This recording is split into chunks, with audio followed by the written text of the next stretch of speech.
Art, math, and science really do work well together, and today we're gonna mix it up just a little bit.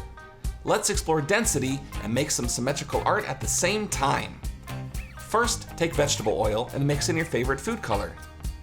As you can see, the food color doesn't mix well with the oil at all.